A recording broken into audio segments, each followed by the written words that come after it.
Bismillahir Rahmanir Rahim. Alhamdulillah thumma salatu wassalamu ala rasulillahi sallallahu alayhi wasallam.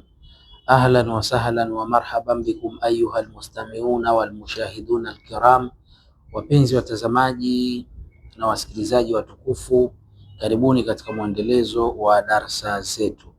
Leo tutazungumzia fawaidu labanil maazi, fawaidu labanil maazi, yani faida za maziwa ya mbuzi, faida za maziwa ya mbuzi. Naam, ndugu zangu watazamaji, wataalam au wanawazuoni wanasema, kwanza kabisa tabia ya maziwa ya mbuzi ni baridun khafifun, ni baridi na ni mepesi. Hiyo ndio tabia ya maziwa ya mbuzi, ni baridun khafifun, ni baridi na ni mepesi, sio joto. Maziwa ya mbuzi ni baridi, ndio tabia yake, lakini pia ni mepesi. Sasa wanasema idha shuriba min tahti dhar'i, idha shuriba, zama ya kinywewa maziwa ya mbuzi, min tahti dhar'i, baada ya kukamuliwa. Yani ile unatoka tu kumkamua mbuzi ukanywa yale maziwa yake, basi wanasema nafa al marda wal asihau, ni yenye manufaa sana, yana manufaa sana, yanawafaa sana wagonjwa, lakini kadhalika wazima. Yani maziwa ya mbuzi ni maziwa ambayo yana manufaa kwa almarda, wagonjwa, wal asihau, kadhalika hata watu wazima wanywe maziwa ya mbuzi kwa sababu yana manufaa sana.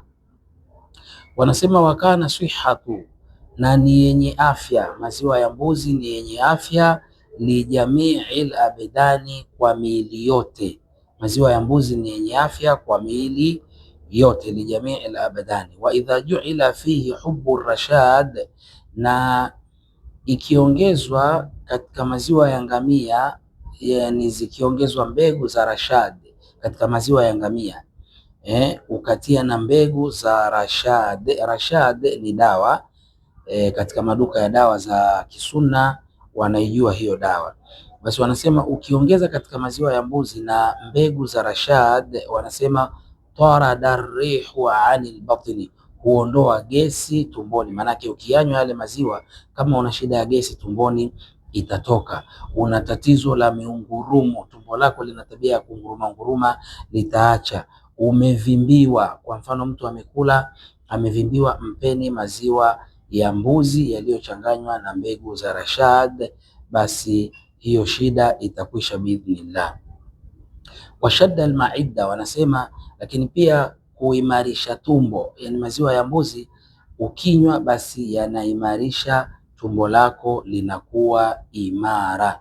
Wafataqa shahawatu taami, na faida nyingine ni kuongeza, wafataqa, na kuongeza au kufungua, shahawatu taami, hamu ya kula. Kwa wale watu wenye matatizo ya kukosa hamu ya kula, basi wanywe maziwa ya mbuzi yaliyochanganywa na mbegu za rashad, watapata hamu ya kula, lakini kadhalika matumbo yao yatakuwa imara. Lakini kama wana shida ya gesi, tumbo linaunguruma mara kwa mara, mtu amevimbiwa, basi haya maziwa ya mbuzi yakichanganywa na mbegu za rashad ni mazuri na yana manufaa sana kwa watu wenye matatizo kama hayo.